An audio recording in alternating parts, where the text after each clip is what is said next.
Boa tarde a todos, todas e todos. Meu nome é Marcos Vinícius, sou integrante do NER. Boa tarde a todos, todas e todos. E é com muito prazer que a gente hoje apresenta uma live, um encontro do NER super especial com o professor Carlos Rodrigues Brandão. Eu espero que vocês aproveitem, elaborem questões, que no final a gente vai ter um espaço para a gente dialogar. Enquanto o pessoal chega, eu queria falar um pouco do NER para vocês. O NER está organizado desde 2010 e ele se expande a partir da sua oficialização em 2013, junto à Faculdade de Ciências Sociais da UFG, e ele recebe o nome de Carlos Rodrigues Brandão, então, Núcleo de Estudos de Religião Carlos Rodrigues Brandão, que é coordenado pelo professor Dr. Flávio Sofiati, e é composto por discentes e pesquisadores da graduação, da pós-graduação e de diferentes instituições que não necessariamente são da Universidade Federal de Goiás. O objetivo do NER principal é refletir, a partir de diferentes pesquisas, sobre o fenômeno religioso na sociedade brasileira, com ênfase, né, sobretudo, na realidade do estado de Goiás, sempre buscando colocar em circulação debates e temas da atualidade que são atravessados pelas diferentes práticas religiosas. E assim, com muita alegria que a gente recebe como convidado desse nosso encontro patrono do NER, que é o professor Dr. Carlos Rodrigues Brandão, e ainda que dispense apresentações, eu vou citar brevemente alguns pontos do currículo do professor Brandão, que é extenso. O professor Brandão, ele é licenciado e bacharel em psicologia pela PUC do Rio de Janeiro. Ele é mestre em antropologia pela UNB e ele é doutor em ciências sociais pela Universidade de São Paulo. É livre docente em antropologia do simbolismo pela Universidade Estadual de Campinas, a Unicamp, e ele realizou pós-doutorado na Universidade de Perugia, perdão se eu tiver falado errado, e na Universidade de Santiago de Compostela.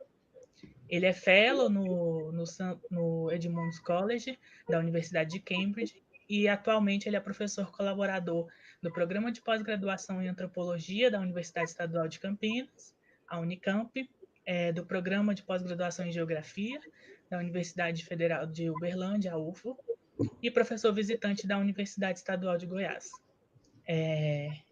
Entre tantas coisas, ele ainda é comendador do mérito científico pelo Ministério de Ciência e Tecnologia e coleciona uma série de prêmios e títulos, entre eles a medalha Roquete Pinto, concedido pela Associação Brasileira de Antropologia, a ABA, e o título de professor emérito na Universidade Federal de Uberlândia, a UF, a Universidade Estadual de Campinas, a Unicamp, doutor honoris causa pela Universidade Federal de Goiás e é doutor honoris causa pela Universidade Nacional de Luján, na Argentina.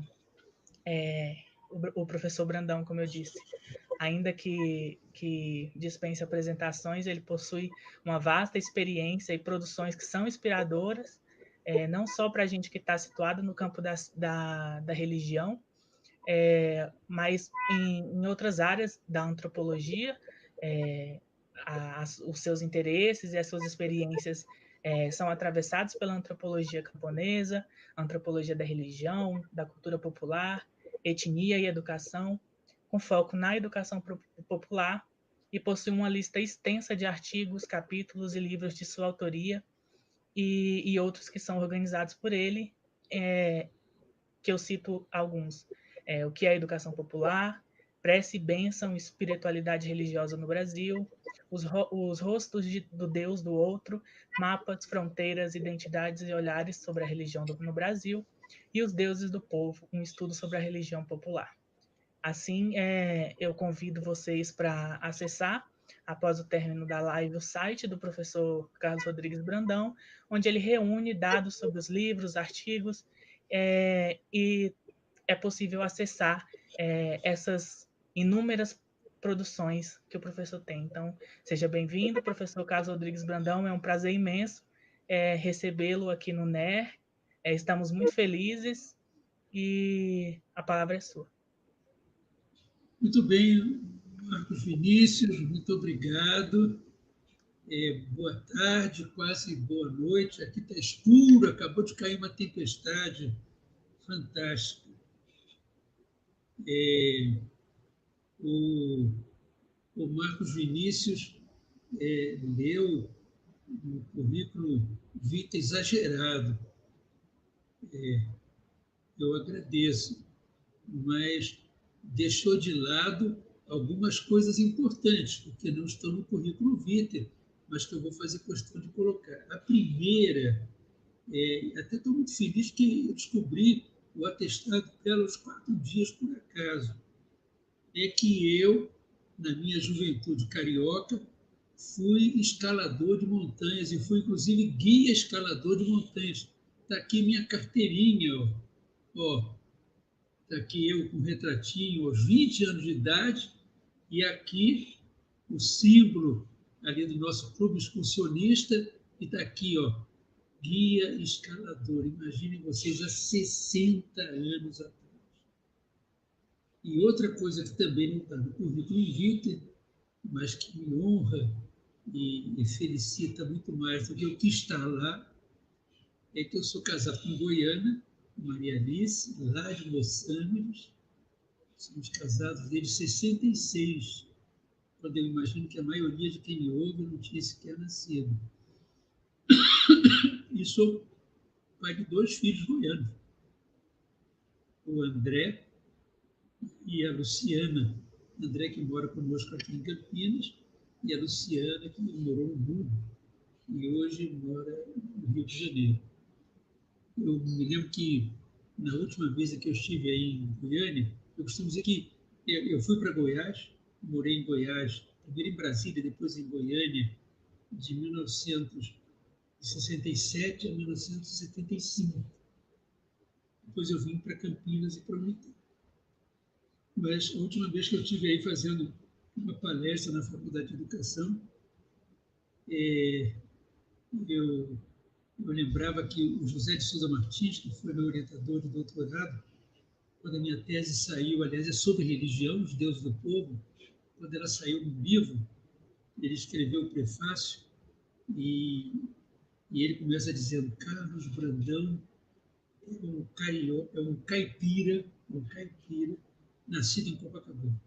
Quando eu nasci em Copacabana, quando eu estive aí a última vez, eu terminei uma fala que me encheu muito de emoção na Faculdade de Educação, corrigindo a frase do José de Souza Martins, dizendo: na verdade, eu sou um goiano nascido em Copacabana. Nascido em Copacabana. De fato, Goiás é um lugar do coração. Eu comentava outro dia essa experiência curiosa que não acontece só comigo. Eu tenho amigos meus da antropologia que repetem esse mesmo estranho fato. Eu nasci no Rio de Janeiro, vivi uma infância felicíssima lá, primeiro em Copacabana, frente para o mar, depois na Gávea, que é justamente um bairro mais lindo do Rio de Janeiro, montanhas, florestas e, e o mar. Quem veja ali os 2 irmãos, aparece muito na televisão, minha casa ficava ali embaixo, onde acabava o mar, eu inclusive construí um paredão junto com alguns amigos ali na face de frente do Rio de Janeiro. Já estou eu falando ali das aventuras cariocas. Eu vivi essa vida feliz. Né? Até em fazer uma supervisão do movimento de educação de base, onde eu trabalhava, lá em Goiás. E aí conheci a coordenadora do MEB Goiás, Maria Alice Martins de Araújo. E já voltei de lá apaixonado por ela. Casamos em 66 e até hoje. Vejam vocês. Muito bem. Terminei a nossa sessão nostalgia, sessão memórias, religião. Religião. Uma das coisas mais estranhas do mundo. Vocês já pensaram nisso?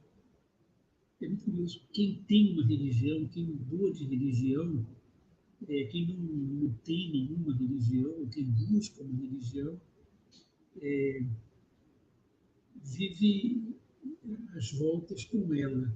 A não ser pessoas completamente desinteressadas dessa dimensão humana, tenhamos ou não, sejamos ou não fiéis a uma religião, a religião é algo presente em nossas vidas. Então, eu gostaria de começar essa conversa sobre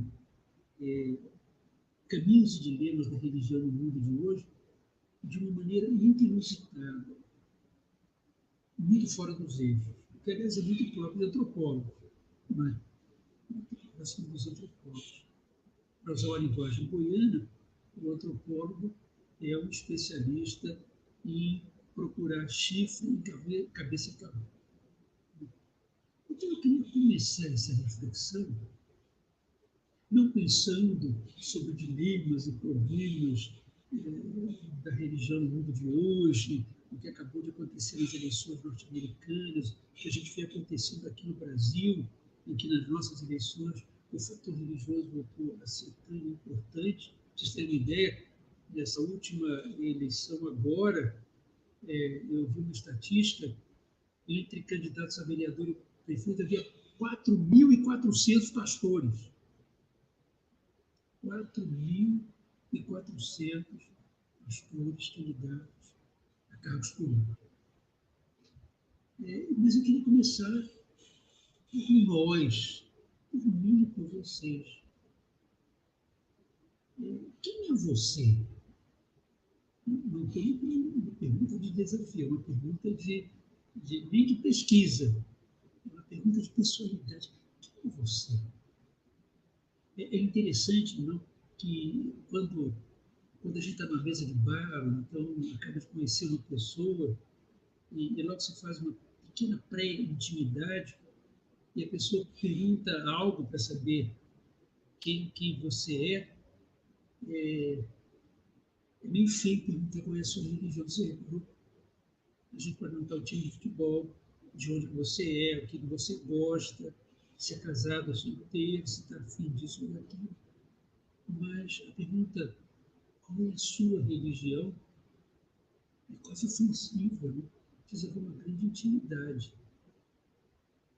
E, no entanto, tenhamos ou não, sejamos praticantes absolutamente fiéis e cotidianos de uma denominação, de uma tradição religiosa, ou sejamos completamente ateus,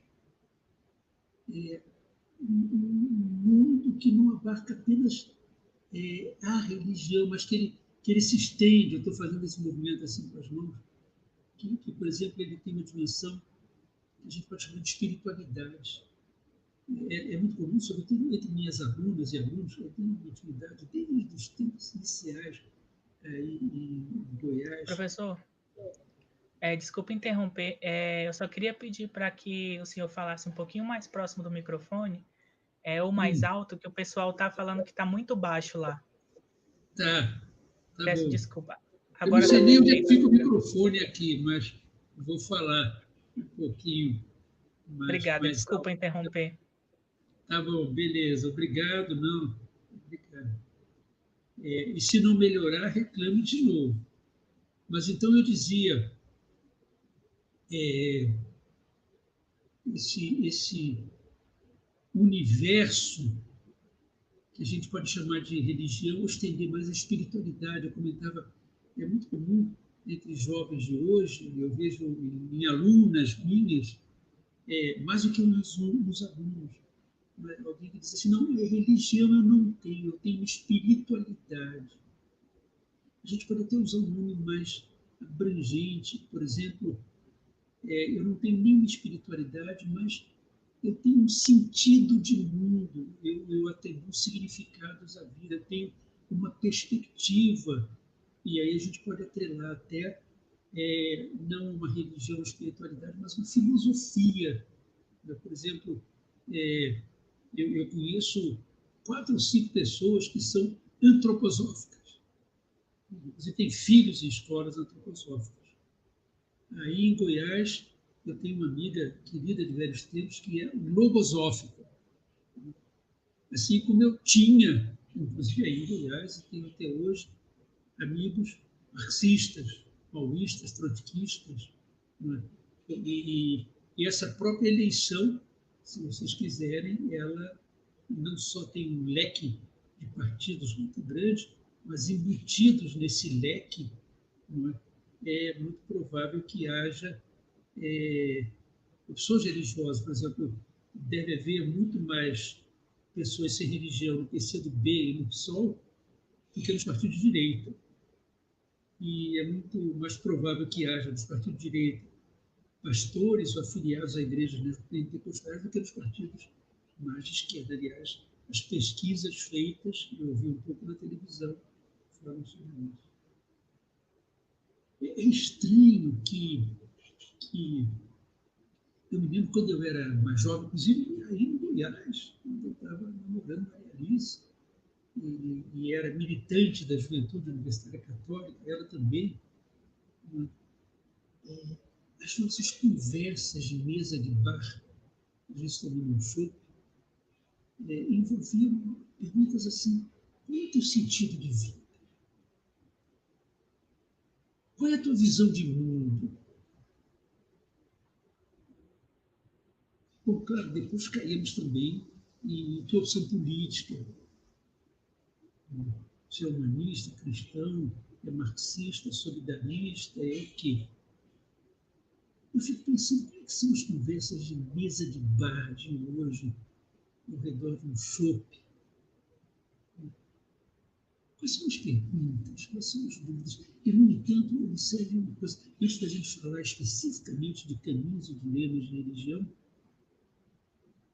muito mais do que no passado, até no meu passado carioca, de jovem, com as descobertas das ciências, inclusive com as novas interações, as novas perspectivas transdisciplinares e holísticas, nós abrimos fronteiras desmesuradas, desmesuradas.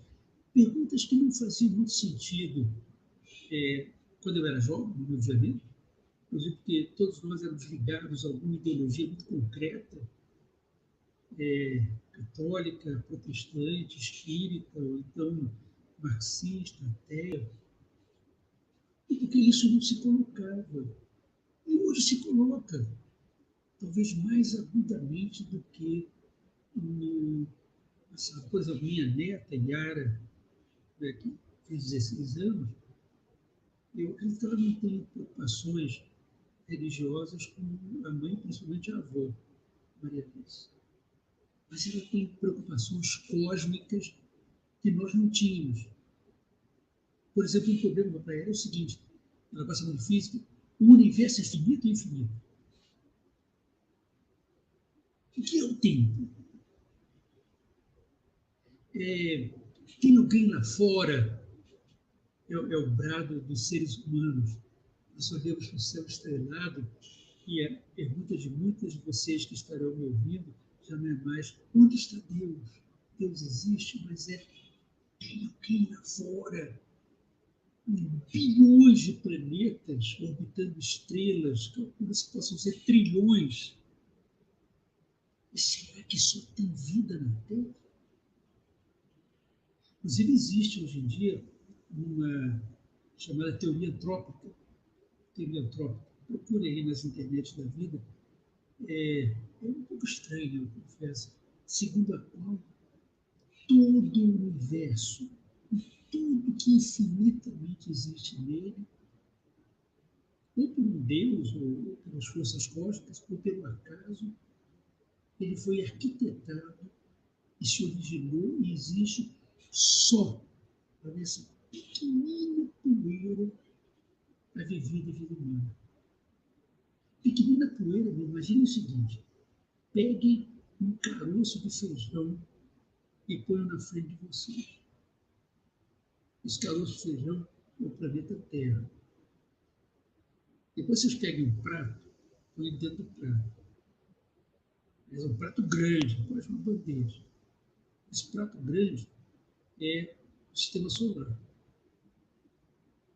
Depois, um olho nesse grão de feijão, imagine um outro grão de feijão Isso que você esteja onde eu morei, em Goiânia, no setor sul. Esse outro grão de feijão vai estar lá em Guapó. Em Guapó. Mas seria um outro planeta, orbitando uma outra estrela. Agora imagine um outro grão de feijão em Moçambique. Seria um outro planeta, essa incrível distância. Imagine quantos grãos de feijão um ao lado da outra, representando cada uma na Terra, para chegar em Moçambique. Agora imagine um grão de feijão em Nova York. É um outro planeta. E nem tão distante assim, porque vocês podem imaginar um no Polo Norte. São distâncias cósmicas. E tanto nós temos perguntas dirigidas à nossa mais profunda identidade. O que eu creio? Como eu creio no que eu creio? Com que qualidade de fé?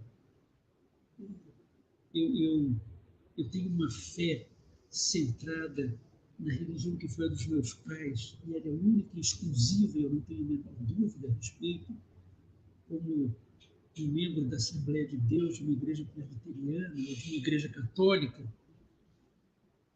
Ou será que eu sou, como algumas alunas minhas, mais aqui em Campinas, aqui em Goiânia, gostavam de se autodenominar, né, uma peregrina do mundo religioso? Já fui budista, já fui de candomblé, comecei minha vida como católico. E agora estou começando a me motivar muito pelo Santo Daime. Eu tenho amigos do Santo Daime, e está me parecendo alguma coisa que me toca fundo. Eu não me obrigo a ser fiel a uma única denominação, mas para ser fiel a mim mesmo, não é?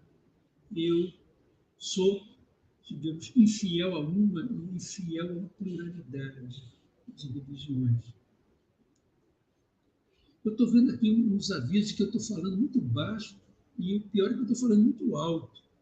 Eu tenho a impressão que deve ser algum problema aqui do meu microfone, não é? Estou vendo aqui, não sei se está aí, vocês poderiam aumentar, não é?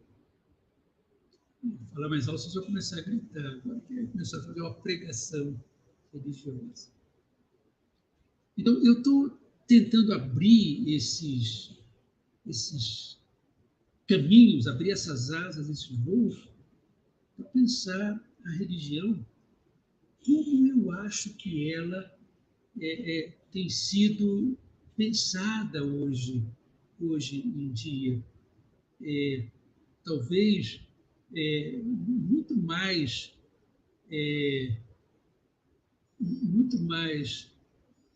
através de uma visão polissêmica, né? Uma visão mais aberta, não é? Mas não comprometida com uma espécie de escolha, como tradição de família.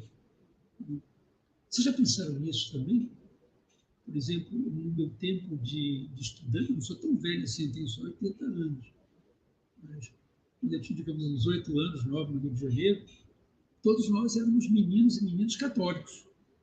E a nossa família era uma família, minha mãe vinda do Rio Grande do Sul, meu pai de São Paulo, se encontraram no Rio, católicos.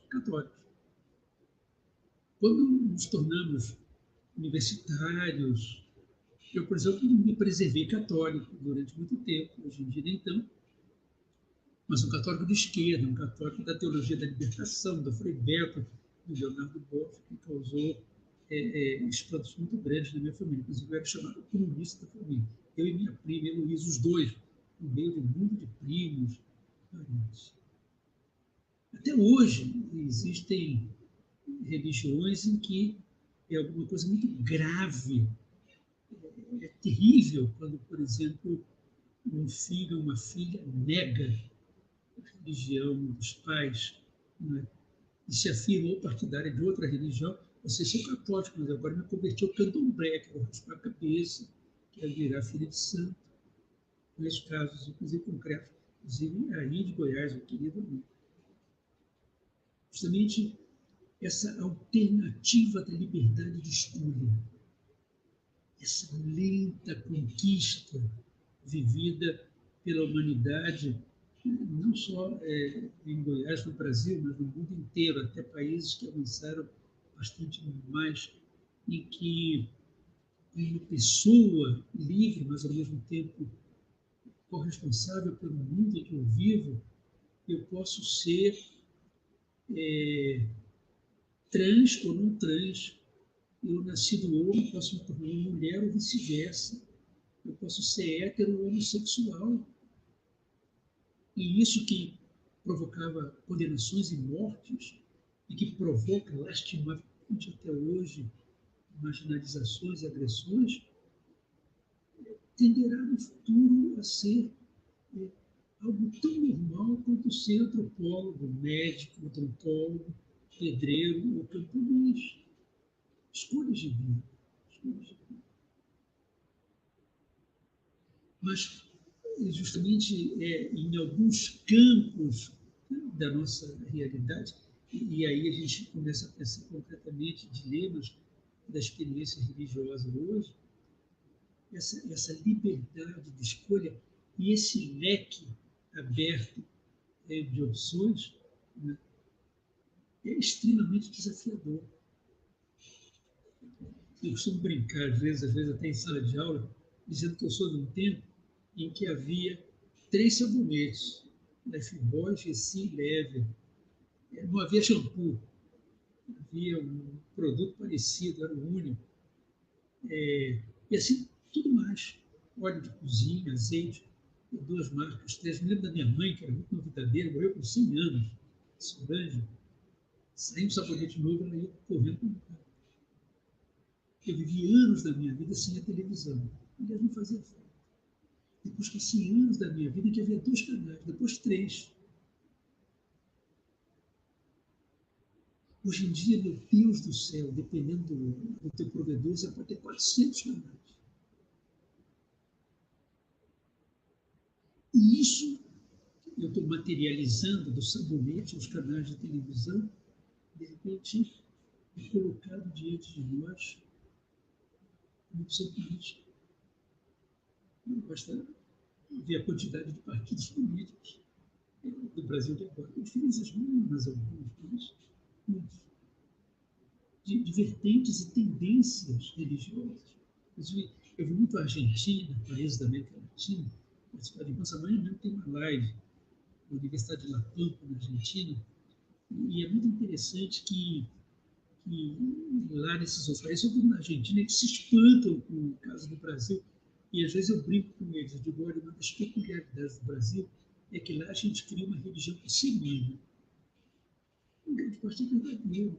Não digo por semana, mas a liberdade, a criatividade. Por exemplo, Santo Daime, um seringueiro cearense, foi para o Acre e entre índios e populações de lá, ele acabou criando uma religião original, Santo Daime, mestre Irineu. Há algum tempo atrás havia 4 derivações.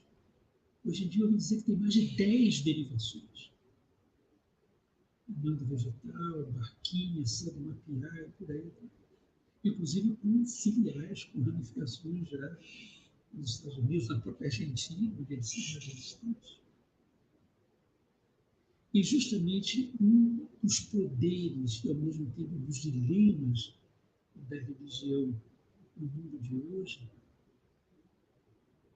é que ela se tornou não só algo extremamente polissêmico, quando eu digo polissêmico, no sentido assim de estar aberto às mais diversas alternativas e opções. E isso acompanhado de uma liberdade crescente da possibilidade de escolhas pessoais ou mesmo coletivas. E, por outro lado, ao lado disso que eu considero, inclusive, uma coisa boa, o economismo, o economismo, você ter uma oferta possível de escolhas tão grande. Por exemplo, eu tenho 4, 5 ou 6 amigas e amigos budistas. Quando eu era mais jovem, e nem tão jovem assim, quando eu já estava em Goiânia, seria uma excentricidade a gente chegar a dizer eu sou budista. Hoje em dia, não. Silenciosamente, o budismo, com as suas várias ramificações, é uma das religiões que mais se espraia pelo mundo. Eu mesmo não sou budista, eu sou um leitor de budismo. Aliás, eu que fui escalador de montanhas, acabei de escrever um livro, ele acabou de sair do forno, sobre escaladas de montanha, mas não sobre escaladas de montanha. É um livro através de escaladas de montanha. Ele chama Artesãos do Absurdo. E ele tem esse nome porque é um livro que parte de escaladas de alta montanha no Himalaia. E olha, é um sacrifício subir altas montanhas no Himalaia. A quantidade de mortos é muito grande, sobretudo nas montanhas mais difíceis, K2, o Lhotse, o Annapurna, mais até do que o Everest. E acima de 5.000 metros você está na zona da morte. Seu pulmão não foi preparado para aquilo. Você pode morrer ou se congelar. É terrível, completamente desprazeroso para você chegar lá e contemplar o mundo lá, mas tem que descer logo, porque você não aguenta mais do que poucos minutos naquela altitude. E o subtítulo do meu livro é Dilemas do Humano na Escalada de Alta Montanha. E justamente eu escrevi esse livro porque o tempo todo estou fazendo um confronto, e na verdade ele é um livro de antropologia da religião, entre, pegando montanhistas norte-americanos e europeus, brasileiros, alguns já estiveram por lá, inclusive escreveram livro, e os Sherpas. Os Sherpas são um povo ali daquela região do Nepal, do Butão, onde fica a maior parte da cadeia do Himalaia. Eles são praticamente todos budistas. Existem muitos budistas tibetanos que fugiram com o Dalai Lama da China quando ela foi invadida, aliás, do Tibete, quando foi invadido pela China. O tempo todo eu estou confrontando a visão de eu mesmo, do mundo, da montanha, do universo, entre alpinistas, cristãos, não cristãos, ateus, do Ocidente, também alguns indianos e chineses, mas até os do Ocidente, e os Sherpas budistas. Até começa o livro, uma comparação, eu tomo a fala do Edmund Hillary, que foi um neozelandês, foi o primeiro homem a conquistar em 53 o Everest, junto com um Sherpa, Guia Tenzin. E consta que o Hillary, quando ele chegou lá no cume, depois de 21 expedições anteriores que fracassaram, sendo ele o primeiro, junto com o Tenzin, a conquistar o Everest, ele teria passado, os companheiros ficaram no acampamento, com uma mensagem pelo rádio, cuja síntese é: demos cabo do filho da puta. Em outras versões, do filho da mãe. Demos cabo do filho da puta. Agora, já o filho do Tenzin, quando muitos anos mais tarde ele escala o mesmo Everest, ele primeiro faz vários rituais, visita monastérios para consultar oráculos, acende velas votivas, se prepara. E quando ele está chegando lá em cima, ele se sente sendo conduzido pela alma do Pai. Tanto que o livro dele chama-se, não me lembro se Escalando com a Alma do Meu Pai, uma coisa assim, muito bonita, publicada pela Companhia das Letras. A primeira coisa que ele faz é uma prece. A montanha, mesmo que é filha da mãe, primeiro, o que ele vai chamar de minha deusa mãe.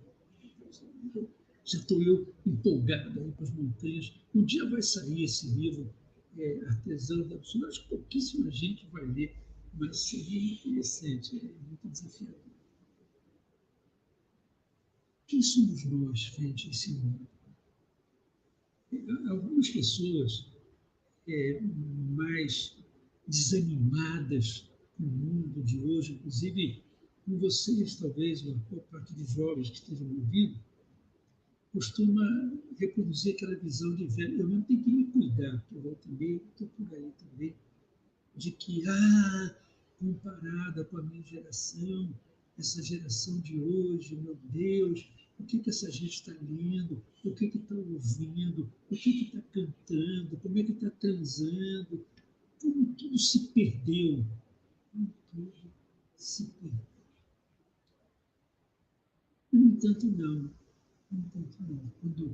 Quando nós escavamos um pouco mais a fundo, no coração dos jovens de agora, projetos, né, das crianças, jovens, né, talvez não de uma maneira tão visível como no meu tempo, porque como a gente tinha só 2 sabonetes, 12 livros para ler, nós empenhávamos muito mais tempo nisso.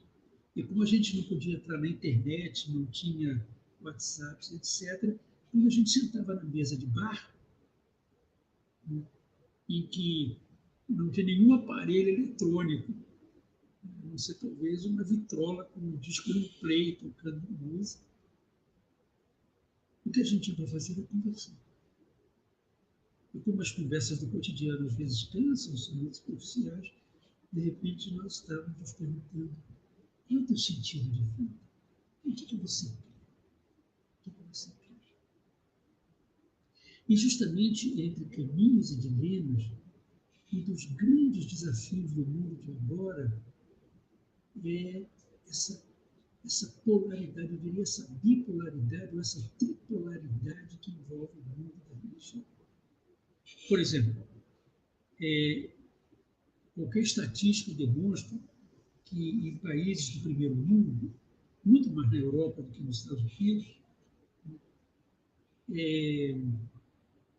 a religião que mais cresce é o ateísmo. Nos países como Holanda e outros mais, já tem mais de 20% da população ateia com força. Até muito interessante essa polaridade. Quando você está na Inglaterra, eu morei lá durante uma vida, 2, 3 meses, eu já estava muito profundamente religioso, inclusive a começar, porque a religião professada no anglicanismo é a religião da Inglaterra. Os reis são coroados na Catedral de Westminster, inclusive quando eu estive lá, né, em Cambridge, eu tive que agregar um college. Na Inglaterra, todas as pessoas têm que ser ligadas a um college. O José de Souza Martins, que foi meu orientador, era do King's College, de 1500 e pouco, mais importante. Eu era de um pequenino college católico, St. Edmund College. E eu fui avisado de que eu tinha que comprar um terno, que eu ia ser entronizado no college. Entronizado na escola. E realmente foi uma semana belíssima. Estava lá também o Gustavo Gutierrez, um dos criadores da teologia da libertação. Fomos nós 2. Ele primeiro, mais velho, e num grau mais alto, coberto de becas, os professores, uma capela medieval, né, entramos ali solenemente. E tem imagens muito bonitas, eu tenho algumas guardadas. Né?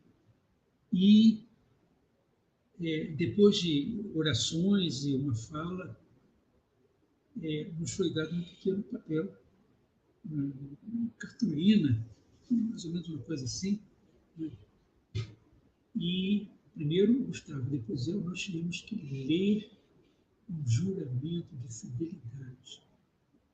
Imaginem vocês que eu, um professor carioca, tive que jurar solenemente fidelidade a Deus, à ciência e à rainha da Inglaterra. Você cruza o Canal da Mancha, 52 quilômetros, chega na França, é proibido entrar numa escola com crucifixo ou com outro sinal de religião. É proibido qualquer sinal religioso em qualquer instituição pública. E as cerimônias públicas têm que ser privadas.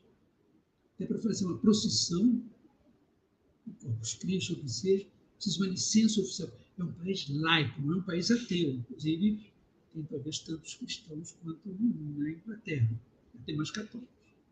Mas é um país laico. Nos Estados Unidos, você jura com a mão na Bíblia. Na Inglaterra também. Na França, com a mão na Constituição francesa. 52 quilômetros de canal de luz.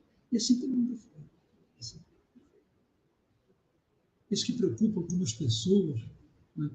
Às vezes eu vejo pessoas evangélicas, né, lamentando que o mundo inteiro não tenha se convertido a Jesus Cristo.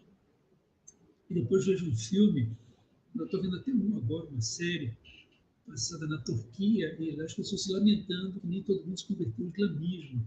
E por aí a coisa vai.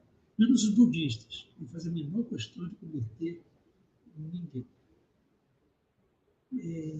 Eu, por outro lado, vejo isso como uma polissemia, uma liberdade de escolha muito grande. Claro que nos cria problemas, não sei como é que vocês vivem isso.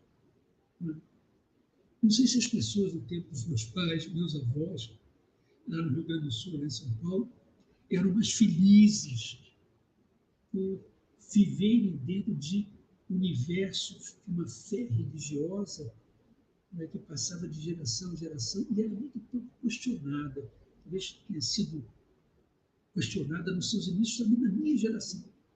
Geração que atravessou os anos 40, 50, 60, a década que não acabou. Vocês terem uma ideia de como essas coisas são? Uma vez eu estava em Buenos Aires, naquela rua Corrientes, que tem uma quantidade assustadora de livrarias. Eu gosto muito de passear por ela. Eu ainda sou daquelas pessoas, rato de livraria. Rato de livraria. E, pra vocês terem ideia, eu não tenho celular nem WhatsApp. Justamente para não perder tempo e poder ler meus livros. E de repente caiu nas mãos um livro que eu comprei, inclusive que eu li de sebo, era barato. E era um livro alemão traduzido para o espanhol. O livro se chamava Em que creio eu? Em que creio eu? Em que eu creio? E o livro era um livro que era uma coletânea com muita gente, 70 pessoas, homens, mulheres, cada um respondendo essa pergunta: em que eu creio? Achei muito interessante o livro, achei muito intelectual, muito europeu.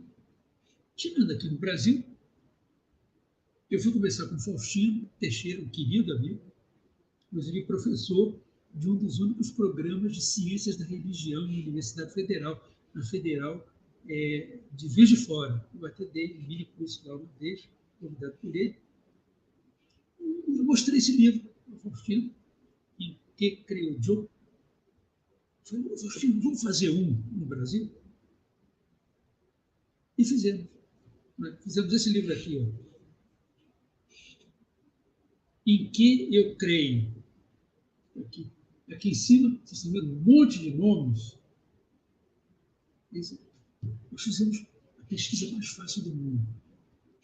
Enviamos para um mundo de amigos, uns 80, uma carta falando desse livro e dizendo: você poderia responder em 3 páginas a seguinte pergunta: em que eu creio? 66 pessoas responderam. Alguns conhecidos: Frei Beto, o Rubem Alves, o Leonardo Boff, e outras várias pessoas, e pessoas católicas, cristãs não católicas, evangélicas, tem 1 ou 2 muçulmanos, judeus, budistas, um integrante Hare Krishna, Santo Daime. Bom, passeia uma pluralidade de religiões e tem também várias pessoas ateias, agnósticos, quer dizer, não acreditam nem deixam de acreditar, mas não têm uma confissão, e ateus confessam. Tem até um que não acredita em nada. Ele faz uma profissão de fé do nada. E tem um outro que acredita no nada, que é diferente. Eu acredito que a única realidade absoluta é o nada, para onde tudo e todos tenderemos, inclusive o próprio universo. Um tempo atrás eu vi, inclusive, um documentário impressionante sobre o fim do universo. Vai acontecer daqui a 4 trilhões, quintilhões de anos, mas segundo essas ciências deve acontecer. E impressiona, nesse livro, que é uma amostragem de 66 pessoas, tem isso aqui, quase todos os brasileiros, tem um aqui que responde em espanhol, impressiona exatamente isso. Como é que entre nós? Aqui são pessoas da universidade, são pessoas do mundo das ciências, das artes, tem vários artistas, né? Uns mais militantes de causas populares, outros menos, tem de tudo. Essa abertura, excelente. Então, na mesma medida em que, para alguns, dependendo da linha, inclusive, de interpretação do mundo, a religião é algo que, no mundo de hoje, cada vez deixa de ser importante, e isso seria uma tendência irreversível até chegar ao momento em que vai ser uma excentricidade sem nenhum peso político ou intelectual na pessoa ser religiosa. E na outra direção, pessoas que dizem, não, se nós alargarmos o universo entre religiões e espiritualidades, nunca a religião foi tão importante. E não apenas dentro do ponto de vista mais político, vejam agora, por exemplo, no caso brasileiro, ou então no caso americano, onde, aliás, o presidente que ganhou é católico, o segundo presidente católico a governar os Estados Unidos. Enquanto o Trump, que eu não sei nem se ele sabe o que ele é, ele nunca se definiu. Aliás, parece que aqui no Brasil tem um também muito parecido. Ele flerta com todas, mas não vai para a cama com nenhuma, usando uma linguagem simbólica.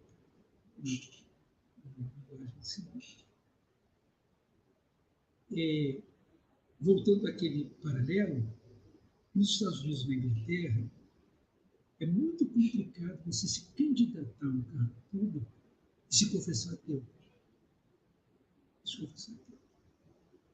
O presidente da República não tem nem intenção, o primeiro-ministro. Já na França, ao contrário. É meio piegas você ser o primeiro-ministro confessadamente católico. Pode acontecer, mas não conta para mim. Esse é o universo em que nós vivemos. Um universo extremamente contraditório, aparentemente livre, aparentemente aberto, aparentemente pacificado. Há quanto tempo não há mais uma guerra mundial? Mas eu nasci no ano do começo da Segunda Grande Guerra, 1940. Mas que mundo cruel, que mundo carregado de pequenos conflitos que, somados, acabam matando tanta gente. Conquistamos tanto. Em nome de Deus, em nome dos direitos humanos, depois de muitas e muitas, eu estava vendo agora, na véspera da eleição, um programa interessante sobre a luta das mulheres no Brasil para votar. Você sabe que só em 65, 3 anos antes de nascer meu filho, é que as mulheres do Brasil conquistaram o pleno direito de voto. Até lá elas tinham direitos moderados, inclusive até 1930 e pouco, as mulheres que não tinham uma vida profissional, médica, professora, tinham que ter autorização do marido. Avançamos muito. Mas talvez a taxa de feminicídio de hoje seja maior e mais perversa do que 30, 40 anos atrás. Um mundo em que eu mesmo sou testemunha disso, nascido em 40, direitos estendidos, por exemplo, a negros, aumentaram muito, muito. Mas quanta violência, quanta discriminação. E por que mesmo nos Estados Unidos, porque mesmo em países do primeiro mundo,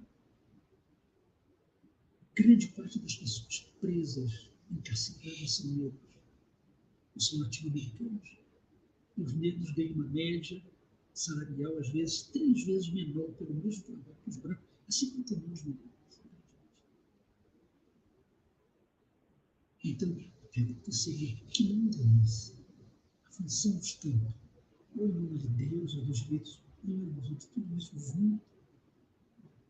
Quantas lutas, quantos combates, quantos enfrentamentos étnicos, feministas, de liberdade do meu corpo, do meu ser, de igualdade entre as pessoas, direitos sociais de camponeses, de índios, de quilombolas.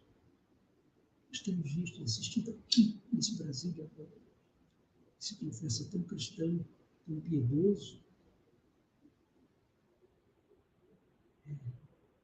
tanta desigualdade, tanta exclusão, tanta maldade, para usar uma palavra mais compreensível, que a gente vê às vezes é verdade. Ou seja, tanta maldade, tanto mal, direto ou indiretamente feito, às vezes em nome de Deus. Tanta exclusão, tanta incompreensão. E o mais interessante é que esse universo de luta entre o bem e o mal, ele de repente não é alguma coisa presa a uma ideologia. Não, não é presa a uma ideologia. Mas que atravessa religiões. Por exemplo, nós temos uma compreensão aqui no Ocidente de que o cristianismo é uma religião da paz, o islamismo é uma religião do combate, da conquista, ferro e a fogo, de convertidos, de intolerância. E não é verdade. Assim como há o fundamentalismo religioso, inclusive, eu assisti há pouco, junto com meu filho, um documentário sobre o crescimento de um cristianismo guerreiro vindo dos Estados Unidos. Grupos evangélicos, sobretudo, se armando e se apresentando como guerreiros da fé, inclusive armados. E o mais incrível, deixando de lado o Novo Testamento, o Testamento do amor, ama os teus inimigos, Jesus Cristo dizia, porque amar os amigos não é vantagem nenhuma. De repente, fomos conquistar, não afiliados, mas um lugar proeminente no mundo, não apenas com as nossas boas ações, mas com as nossas armas. Uma das maiores tristezas do mundo moderno aqui no Brasil foi ver a teologia da libertação, a teologia que pregava: sai de ti mesmo, abre-te ao teu próximo, vai trabalhar, vai batalhar. E não apenas fazendo caridade, mas lutando contra as estruturas injustas, políticas, econômicas, a desigualdade, a exclusão, a violência, sendo substituída pela teologia da prosperidade. Esquece o outro, pense em você. Você é o escolhido de Deus, paga o que deve e Deus vai te dar o que você quiser. Emprego, prosperidade, bons negócios. E agora a esteira dele, esse perigoso evangelismo guerreiro, você já pensou nisso? Inclusive em algumas regiões aqui do Brasil, grupos afro-religiosos sendo perseguidos com violência. Isso poderia estar contando para o crime. E aí eu gostaria de bem na esteira da maneira de pensar dos antropólogos, procurando chifre em cabeça de cavalo, gostaria de comentar com vocês uma coisa curiosa e triste. Eu escrevi há algum tempo atrás um livro chamado O Jogo das Palavras Sementes, saiu pela editora Cortez.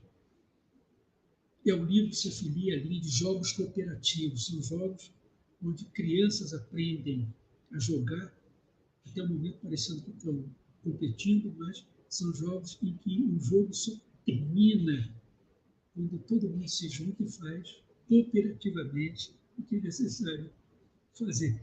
Muito baseado nas palavras geradoras do Paulo Freire, do Beto Paulo Freire. São 8 jogos que eu criei e 2 que eu sugiro às pessoas que criam.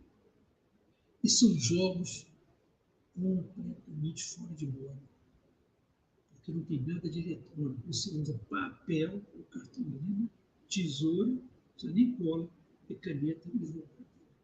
Trabalha com fonemas e forma palavras. Esse livro maravilhoso não vendeu nem metade da primeira edição. Aliás, essa linha que vem do Canadá, de jogos cooperativos, eu já ouvi falar nisso. Agora, em termos games, quem tenha filhos, como eu tenho meus netos, em termos games, sobretudo os meninos adoram. Agora mesmo, tem canais de televisão especializados nisso. Só violência. Não tem nenhuma graça o game que não seja violento. Você ganha pelo que mata, pelo que destrói. Tem até um canal, eu gosto muito de esporte, esses canais ESPN, agora especializado naquelas lutas violentíssimas, aquele hexágono em que homens e mulheres entram e se chutam e se esmurram até um cair. Uma espécie de boxe muito mais violento e mais sem regras. O dia inteiro. Inclusive, os brasileiros têm orgulho porque tem vários brasileiros bem colocados. Para você encontrar, aliás, anteontem, por acaso, eu encontrei, por sorte, esse livro canais. Um documentário sobre escalada de montanha, você tem que esperar 4 meses. Tem muito sobre surf, o skate, a escalada de montanha. Vocês já pensaram o que isso significa? Vocês querem ver uma outra coisa interessante? Tem muito a ver com questões que, inclusive, são religiosas. Pensem nos filmes que vocês viram no cinema, na televisão, em que existem essas duas situações. Uma, o filme contém a vida de ETs. Outra, o filme é sobre o que aconteceu com o mundo depois de uma grande guerra devastadora e como estão vivendo aqueles que sobreviveram. Quase todo ET é mau, vem para nos destruir. Tem um filme maravilhoso, não é? Justamente ET. Tem mais uns 2 ou 3 bons ETs, mas desde a Guerra dos Mundos, né, até o Independence Day, que aliás é um filme extremamente medíocre, né, sempre as linhas de destruir. Claro, a gente acaba vencendo, senão não tinha graça.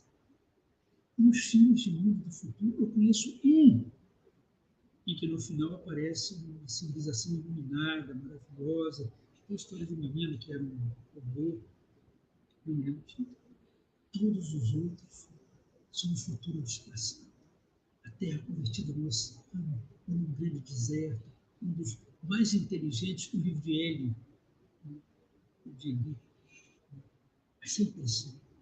Sobraram malvados, alguns até canibais, que sobrevivem comendo carne humana, um pequeno grupo, digamos assim, de gente do bem, que tenta desesperadamente sobreviver. E a minha pergunta, que não é apenas religiosa, mas que é trans-religiosa, é por que nós precisamos criar e colocar como games os nossos filhos, as nossas crianças, como filmes, como romances, então como espetáculos esportivos, a luta, o combate, a destruição. Inclusive, é lastimável que até hoje várias religiões, inclusive cristãs, religiões cristãs, sejam profundamente apocalípticas. Eu conheço até mais evangélicos, não pentecostais do que católicos, que torcem pelo fim do mundo. Alguns acham até que não vai demorar muito. E vai ser igual está escrito lá. Uma luta de 1000 anos. Puxa vida, 1000 anos. Segunda Guerra Mundial foi em 5 anos, morreram 60, 80 milhões de pessoas. Para que no final, um punhado pequeno se salve. A imensa maioria, submetida à besta do Apocalipse, do mundo, condenado ao inferno. E como antropólogo, como paleontólogo, gosto muito de estudar a origem da humanidade, tem um monte de livros lá sobre isso, me pergunto, meu Deus do céu, nós fizemos tão longe, surgimos do planeta Terra há uns 2 milhões e meio de anos, 2 milhões, evoluímos lentamente até chegar a esse momento em que eu estou falando para vocês, e com medo que tenha gente aí que mal esteja me ouvindo por algum fenômeno da maldita internet. Isso seja assim. Eu prefiro aí me afiliar a uma linha que é também cristã, vem lá das ideias de Pierre Teilhard de Chardin e de outros pensadores. É interessante que espíritos também se afiliam muito a essa perspectiva, também budistas, a ideia de que os trancos e barrancos entre guerra e paz, apesar de tudo, o destino da humanidade como um todo, independentemente de religião, de crença, de fé, é evoluir, é transcender. Que nosso cérebro estaria cada vez mais se desenvolvendo nessa zona pré-frontal, que é a zona da imaginação, da criação, do conhecimento. E isso seria não apenas uma coisa cognitiva, intelectual, mas uma coisa de coração, de amorosidade. A humanidade estaria se superando, apesar de não parecer, quando a gente olha miúdo, que eu digo é 80 anos. Às vezes, quando eu estou numa roda de conversa e esse assunto aparece, alguém diz assim, nossa, chegamos ao ano 2000, será que vamos chegar ao 3000? Eu digo, não, a humanidade vai chegar ao ano 30.020. Vai chegar ao ano 300.320. Talvez expandir todo o universo. Quem sabe, descobrindo maneiras de povoar o universo. Povoar os continentes. Também como uma antropóloga muito conhecida, Mary Douglas, um dos livros dela, ela diz uma coisa muito simples, que a gente esquece. Ela diz assim, a humanidade levou 1 milhão de anos, 1 milhão, até um pouco mais, para aprender a falar. Não apenas falar naturalmente, como os macacos falam, com 20, 30 expressões, mas para articular pensamentos, como eu estou falando aqui com vocês. Nós aprendemos a escrever 15 mil anos atrás. Ontem, estamos usando esses meios internéticos, não é? Agora, começou agora. É tão recente que começou agora. E a maioria das vezes assim, se nós levamos tanto tempo a aprender a falar, a conversar, a escrever, a poetar, a cantar, a criar o que a humanidade cria, 1 milhão de anos, 1,5 milhão de anos, como acontecerá se tivermos mais 1 milhão de anos? E ela aí pensa, como eu gostaria de pensar, como eu penso. Levitaríamos, nos comunicaríamos telepaticamente, conversaríamos com as plantas, com os animais. Por que não? Por que não? Não tem nada de absurdo. Nós viemos, não é, de quase macacos. Inclusive, durante 1 milhão de anos, a diferença entre nós e os nossos primos, outros primatas, eram mínimas, eram irrelevantes. Passo a passo. A grande revolução, a gente chama de revolução neolítica, que transformou bandos errantes em comunidades estáveis. Aí já começam as histórias da Bíblia, né? Jericó, Ur, Caldeia, mais tarde o Egito. O que isso tem? 4.000 anos atrás, 6.000 anos. Se vocês pensarem numa linha cuja ponta está na saída de Goiânia e a outra ponta está na casa da Cora Coralina, lá em Goiás, né? A humanidade foi primitiva, foi extremamente simples, pequenos bandos errantes, né? Da saída de Goiânia até o povoado de Areias. Ela começou a produzir as primeiras cidades no povoado de Areias e chegou lá na ponte que fica em frente à casa da Cora Coralina. E o que a gente chama de Idade Moderna, essa era, digamos assim, desde a descoberta da América, imprensa e uma porção de coisas, que mais ou menos 500 e poucos anos, já está a 2 passos da casa da Cora Coralina, não, a 1 passo. E onde você nasceu, não é? E apareceu logo depois a internet e todas essas novas maravilhas, já está dentro da casa da Cora Coralina. Você saiu lá. Você, humanidade, saiu lá da saída de Goiânia. Eu acho que eu estou até simplificando, pode alargar um pouco, pode ir até a beira do Araguaia. Isso somos nós. Isso somos nós. Esses seres incríveis. Nós somos realmente incríveis. Sejamos ou não fruto da vontade de um Deus, criação de um Deus, ou o que seja, nós somos seres de uma capacidade do bem e do mal, da invenção, da criatividade, do domínio da ciência, das artes, das espiritualidades, que esse sim é um milagre. Quando alguém ouvia religião, ouvia algum esoterismo, e fala de milagres, eu digo, milagre não acontece todo dia, milagre é você acordar toda manhã. Milagre eu estou falando aqui, você está me ouvindo aí, ainda que talvez precariamente. E milagre também é você que me escuta e a quem eu fiz aquelas perguntas, está vivendo nesse tão estranho, tão contraditório, tão perigoso e tão maravilhoso mundo que é o mundo humano de hoje. Dia, se não me engano, 18 de novembro de 2020. Gente, eu vou parar por aqui, porque eu tenho um reloginho eletrônico apontando para 1 hora, 8 minutos e 17 segundos. Acho que está na hora de eu terminar. Eu não estou sabendo se vão haver algumas perguntas. Está aparecendo o Marcos Vinícius aqui de novo. Ô, Marcos, deu para ouvir melhor? Como é que ficou? Estava um pouco baixo, mas com fone e o volume alto deu para acompanhar. Tá bom.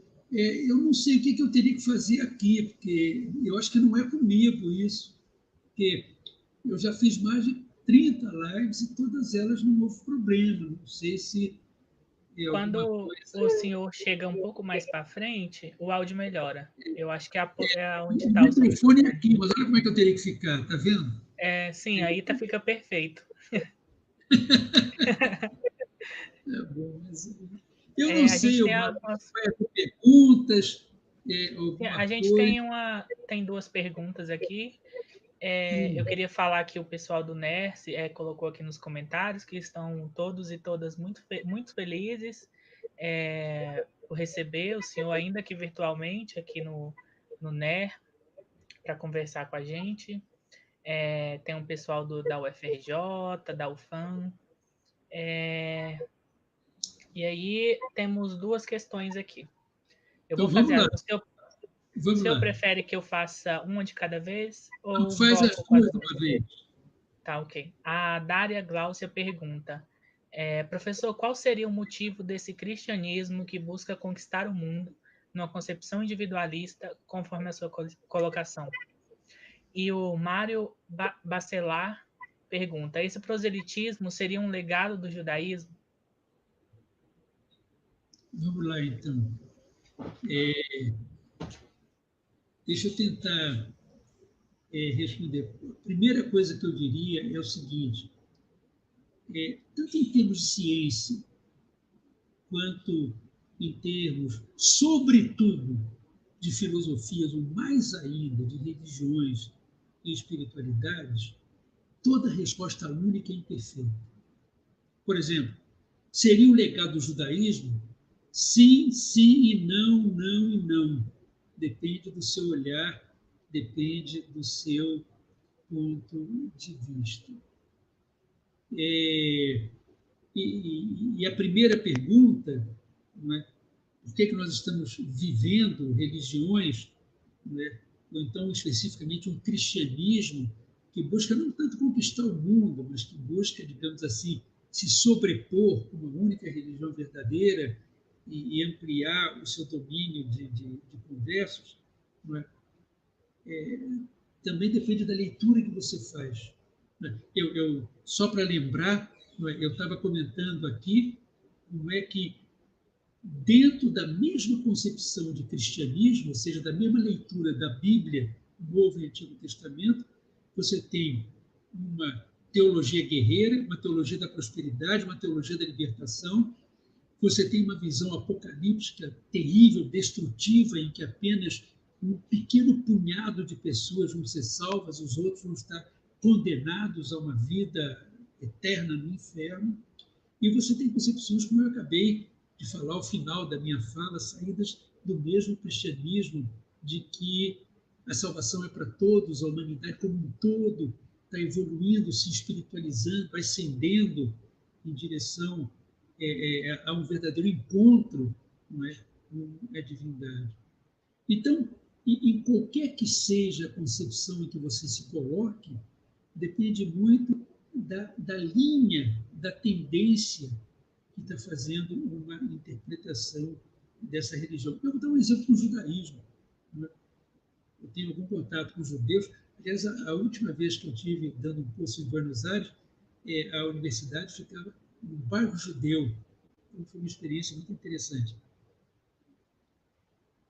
Nós falamos os judeus. Se você for no Rio de Janeiro, na minha cidade, onde tem bastante judeus, inclusive lá no bairro onde mora minha filha, em Laranjeiras, você vai encontrar judeus ultra-ortodoxos, ortodoxos, semi-ortodoxos, liberais, ultraliberais e judeus ateus, que abandonaram a religião, são judeus apenas de origem. Às vezes, na mesma Rua das Laranjeiras, ou no mesmo bairro de Higienópolis, onde tem muitos judeus lá em São Paulo.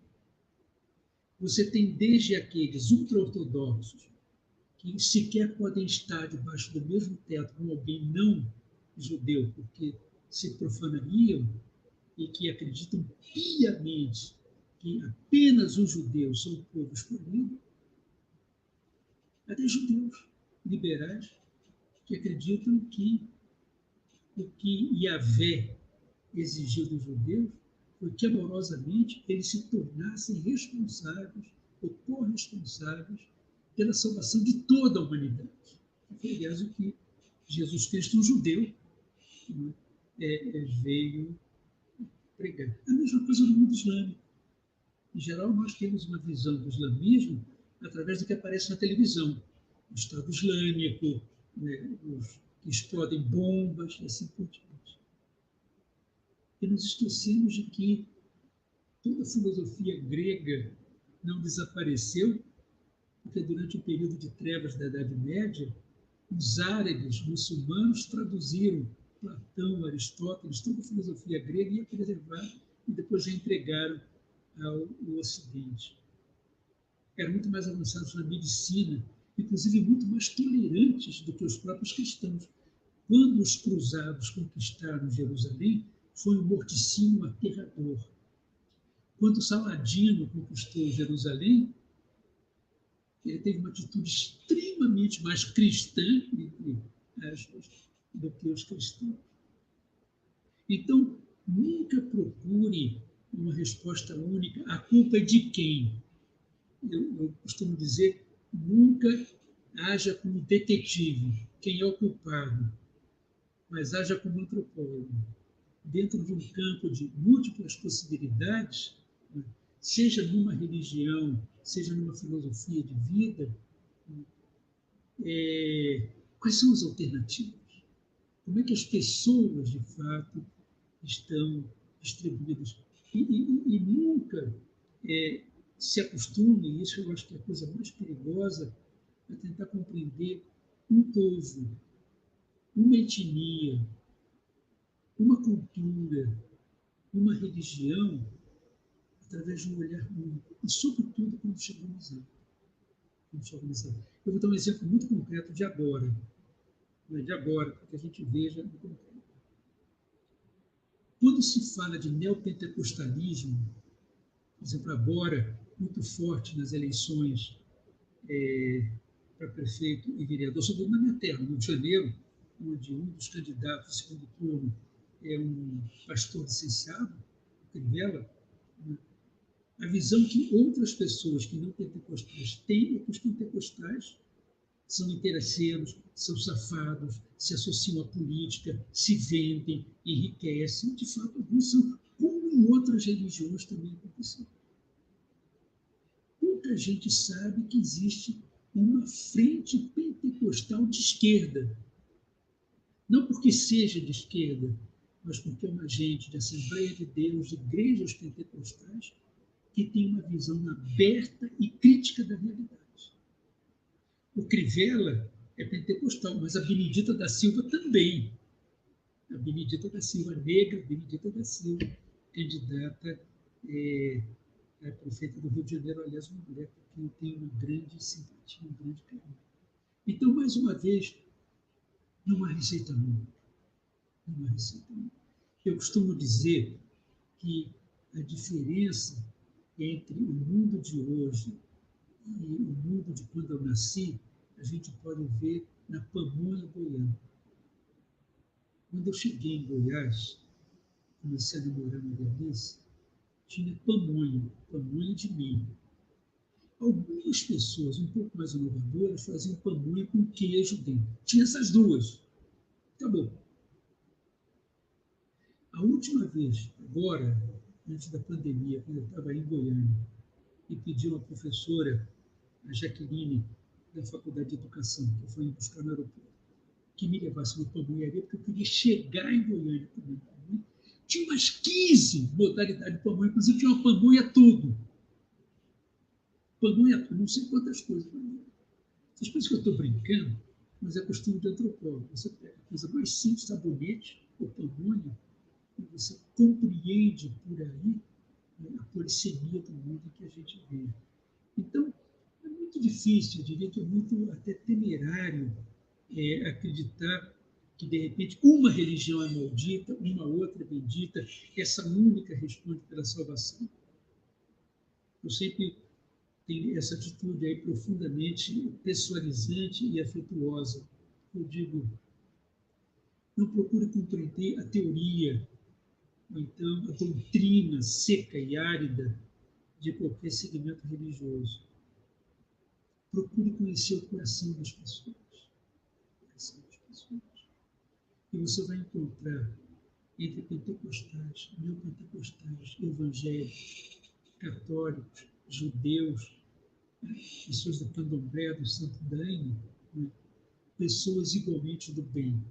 Igualmente do bem. Eu acho que, quando me perguntam qual é a sua religião, eu digo, a minha religião hoje, porque eu não tenho nenhuma profissão religiosa, é o lado do bem, do amor, da fraternidade, que une todas as pessoas, quaisquer que sejam as suas religiões ou seus sistemas políticos, ideológicos, espirituais, o que seja. Aliás, eu acho que é a mensagem mais a fundo, né, de toda a verdadeira religião. Muito bem. Eu acho que chega, não é, Marcos Vinícius? A gente tem mais três questões aqui. Eu vou fazê-las, só que aí se o senhor se sentir à vontade para responder dentro do Vou tempo que a responder gente tem, rapidamente, que inclusive, é, como dizem os jovens modernos, eu estou no sim, computador de a gente, reserva. Eu esqueço que tenho 80 anos. tá bom. Vou fazê-las e aí o senhor faz um comentário geral e aí a gente encaminha para o encerramento. A Dária Gláucia pergunta: seria a construção de um paraíso na Terra, conforme Giacomo Marramão, no livro Céu e Terra? O Jadir de Moraes Pessoa pergunta: um folião de reis tenta imaginar, nesses caminhos e dilemas, ainda haverá lugar para as manifestações populares, congadas, catiras, folias, etc. O Jerônimo pergunta: professor, a ideia de se armar os cristãos, mais do que uma religião, não seria uma contraposição reducionista à ideia de religião? Muito bem, E a Flávia pede para outro dia, coloca um comentário. Outro dia gostei muito de ouvi-lo falar sobre o diário de campo. Você poderia falar sobre isso? E Fátima, também eu Flávia, gostaria de ouvir sua Valéria, opinião sobre as devolutivas das pesquisas que nós, antropólogos, devemos fazer aos nossos interlocutores quando concluímos nossas pesquisas. Flávia, eu vou começar não respondendo a você. Você já está fazendo perguntas de antropologia. Vamos fazer o seguinte: nós vamos fazer um outro encontro, eu costumo chamar de encontro virtual e virtuoso, e não live, sobre esse tema. Porque senão a gente fica até amanhã. Eu estou até acabando de escrever um livrinho chamado Diante do Outro, cheio de perguntas. Se você me mandar seu e-mail, eu posso até mandar ele por e-mail para você. E eu queria primeiro dar um abraço, né, aqui no querido Jadir. Jadir foi meu mestrando, doutorando e depois meu mestre. Pesquisamos muito juntos, temos um livro juntos. E eu responderia ao Jadir de uma maneira muito simples. Eu fiz um livro, que aliás uma grande parte dele saiu num volume da Embrapa, sobre conhecimentos populares, sobre comunidades tradicionais, comunidades de saberes tradicionais. E lá na última parte, eu, eu faço uma ousadia. Eu termino dizendo que a comunidade tradicional, justamente por parecer tradicional é coisa do passado, é a comunidade do futuro. Se nós quisermos imaginar um mundo que sobreviva e que se sobreponha e se transforme num lugar amoroso, de inclusão, ele parece muito mais com a comunidade tradicional, né? E na comunidade tradicional, com tudo isso que você coloca, as congadas, as cantigas, os foliões, os rituais de celebração de uma experiência solidária coletiva, do que com as comunidades que parecem ser as do futuro, como, por exemplo, as internéticas, as das fake news, dos grupos fundamentalistas e assim por diante. É interessante que o Jardim está citando casos aqui de, de rituais, inclusive eu pesquisei, às vezes até com ele, e uma das características desses rituais é a absoluta inclusão. Eu vou dar um exemplo concreto: casamento na roça. Há um tempo atrás eu estava no casamento do querido amigo Fábio Barbosa, lá em Moçambique, né? E eles tiveram que preparar a comilança desde 2 dias antes. Sabe por quê? Porque numa cidade como aquela, não sei, acho que agora não está assim, não, não tem convidados e não convidados. O casal casa e faz uma festa, no caso deles tem que ser no clube.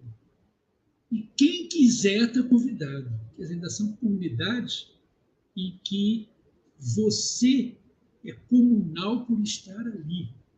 E é necessário uma razão muito especial para excluir alguém. Inclusive, algumas religiões criaram um pouco nessas comunidades um pouco do espírito que eu chamaria até de pervertido, quando começaram a diferenciar o nós fechado e o eles, os perdidos. Então, eu penso que grande parte do que parece tradicional vai ser experiência de uma humanidade futura. De uma humanidade futura.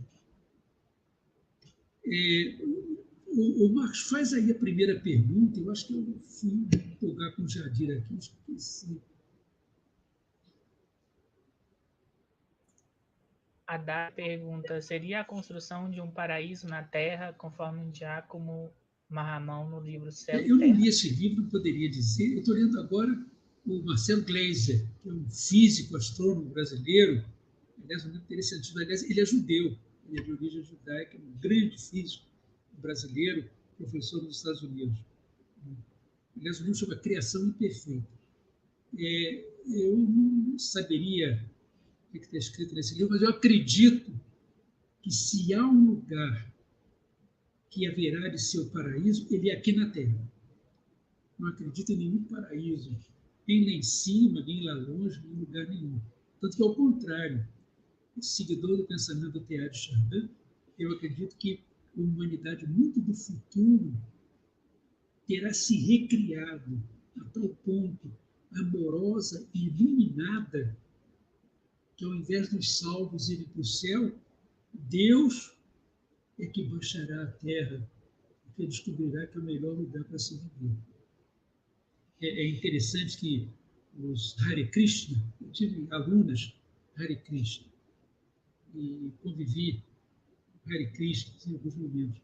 Quando eles vão comer, em vez de eles rezarem agradecendo a Deus, em várias vertentes do cristianismo, eles convidam Krishna para vir comer com eles.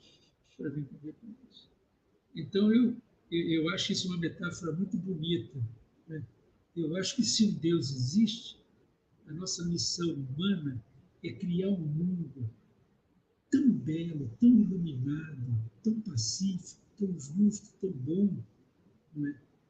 Que Deus possa vir habitar esse mundo conosco. Inclusive aprender conosco. Uma humanidade iluminada, por que não? Por que não? Bom, eu acho que chega, né, gente? 1h27. Acabou de cair uma tempestade aqui. Aliás, essa tempestade, quando cai uma tempestade aqui, eu me lembro sempre dos meus tempos, os meus anos de Goiás, aqueles agostos ferventes, secos, e de repente a primeira chuva no Cerrado. Quantas vezes, todo mundo correndo para se proteger, eu saía de onde estava, às vezes em Goiás Velho, às vezes em Moçangue, às vezes em Goiás mesmo, e ia pegar chuva. Essa tem de pegar sol, e acha bom. Mas quem que gosta de pegar chuva? Vocês já pensaram nisso?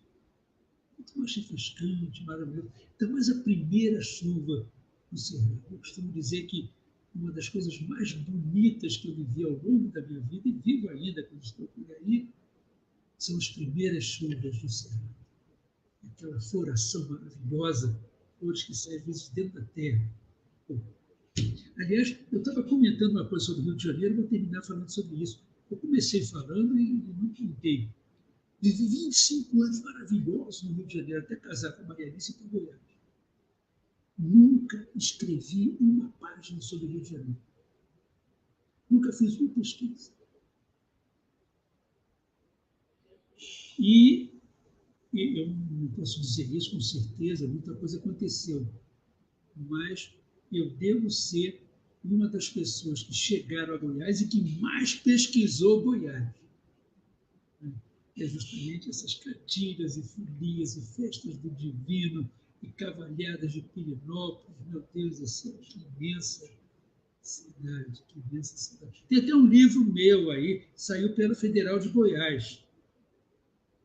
É uma síntese das minhas pesquisas e justamente é uma letra de folia de Santo Vez que se aplica ao meu caso. Ele tem esse título, De Tão Longe Eu Venho Vindo. De tão longe eu venho vindo. Muito bem, gente. Boa noite. Aqui em Campinas já está escuro. Não sei como é que está aí. Uma alegria eu poder estar uma vez mais, não de corpo e alma, comendo pamonha, inclusive, mas pelo menos olhando, né, algumas pessoas e nesse NER que, meu Deus do céu, que colocou meu nome, e é uma das minhas grandes alegrias da vida. Né? Uma é ser guia escalador de montanhas, né? E outra é ser uma pessoa que, mesmo longe, nunca saiu de Goiás. Gente, boa noite, até uma outra. Obrigado, Flávio, Marcos, Jadir e todo mundo. E, como dizem as pessoas das várias religiões, não é?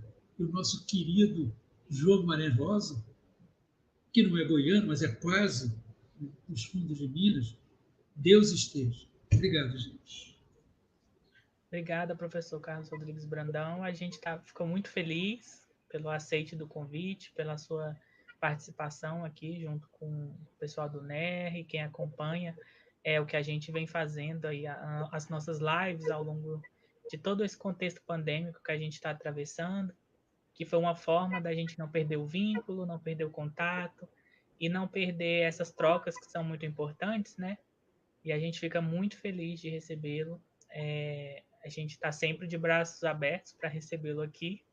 Em nome do NE, eu agradeço muito o senhor, todos que assistiram e acompanharam. Reforço o pedido para que vocês sigam nas redes sociais, para acompanhar as outras atividades que a gente vem desenvolvendo aí no âmbito do NER, e também para que vocês acessem o site do professor Carlos Rodrigues Brandão E e entrem em contato com os livros e os escritos dele que estão todos reunidos nesse site. Então, é muito importante que vocês acessem, divulguem e entrem em contato com essa literatura tão grande, tão grandiosa e tão importante, não só para os estudos de religião, mas para antropologia, para ciências sociais. Muito obrigado de novo. obrigado a vocês. Um abraço em Goiás.